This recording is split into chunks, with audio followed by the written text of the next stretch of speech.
Hello student, मैं सौरभ कोलिया का हार्दिक स्वागत करता हूं अपने यूट्यूब चैनल में। प्यारे बच्चों, कैसे हो आप? आई होप आप अच्छे होंगे, स्वस्थ होंगे। बच्चों, आज मैं आपसे चर्चा करने वाला हूं 24 मार्च 2022 की वर्कशीट का, जो कि SCERT द्वारा हमें भेजी जाती है, जिसका सीरियल नंबर है 53 और ये क्लास 6 to 8 तक की वर्कशीट है, हिंदी की वर्कशीट, जल प्रदूषण।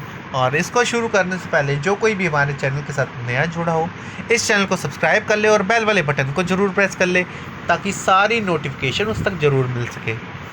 चलिए शुरू करते हैं बच्चों आज की एक्टिविटी, जल प्रदूषण। यह बात एकदम सही है कि अगर पृथ्वी पर जल ही नहीं होगा तो जीवन नहीं रहेगा। जल ही जीवन है। संसार के सभी लोगों के लिए जल अमूल्य धन है, जिसे पीकर इस धरती पर सभी प्राणी, पशु, पक्षी और पेड़ पौधे जीवित हैं। पर इस जीवन के लिए जल का शुद्ध होना भी अनिवार्य है। शुद्ध जल के लिए जल के स्रोतों जैसे नदी, झरने, झील, तालाब को भी प्रदूषण से मुक्त रखना होगा।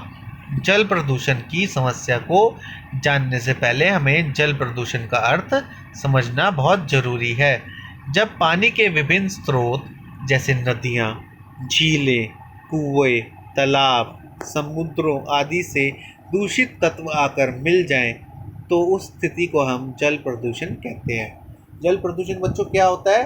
जब नदी, झरने, झील, तालाबों के माध्यम से उसमें जो उसका जो कूड़ा होता है वो मिल जाए, उसमें कूड़ा डाल दें, तो वो एक तरह से प्रदूषण होता है। कोई भी कुछ टाइप का, जैसे प्लास्टिक बॉटल्स हो गया, ऑयल हो गया, नट बोल्ट्स हो गए, जो भी चीज़ है वो जल में गिरा देना, जल को दूषित करना होता है। जल प्रदूषण की समस्या को जानने से पहले हम जल प्रदूषण का अर्थ समझना बहुत ज़रूरी है।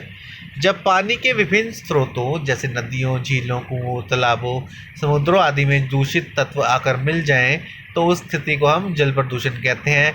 यह दूषित और जहरीले तत्व प्राकृतिक और मानवीय कारणों की वजह से जल में जाकर मिल जाते हैं और जल को प्रदूषित बनाते हैं, जिस वजह से जल अपना प्राकृतिक गुण खो देता है।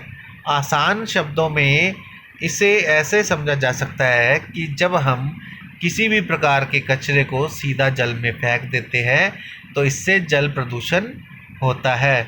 जब जलों में जानवरों का मल, जहरीले औद्योगिक रसायन, घरों और कारखानों का कचरा जैसे पदार्थ जाकर मिल जाते हैं, हमारे प्राकृतिक जल स्रोत जैसे झील, नदी, समुद्र, भूमिगत जल स्रोत आदि प्रदूषण का शिकार बन जाते हैं, जिसका मनुष्य और अन्य जीवों पर गंभीर और घातक प्रभाव पड़ता है।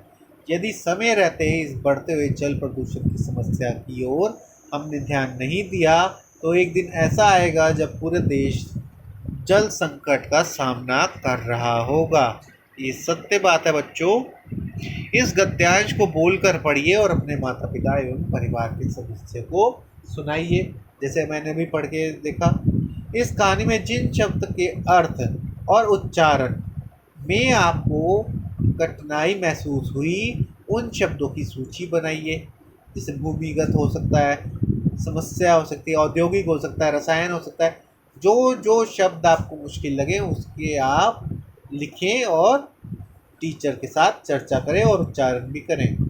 जल प्रदूषण को रोकने के उपाय क्या हो सकते हैं? कूड़ा जल में ना डालें, जल को दूषित होने से बचाएं। तो ये सब चीज़ें आपने लिखने हैं। और भी क्या क्या पॉइंट हो सकते हैं वो बताइए। आपके घर में पीने का पानी का स्रोत क्या है? कहाँ से आता है पीने का पानी? पाइप से, नदी से, तालाब से, कुएं से, वो सब आपको लिखना है। तो इस प्रकार बच्चों ये हमारी आज की वर्कशीट कंप्लीट होती है। इस चैनल के साथ जुड़े रहिए, इसे लाइक, शेयर और सब्सक्राइब करना बिल्कुल ना भूलें। धन्यवाद।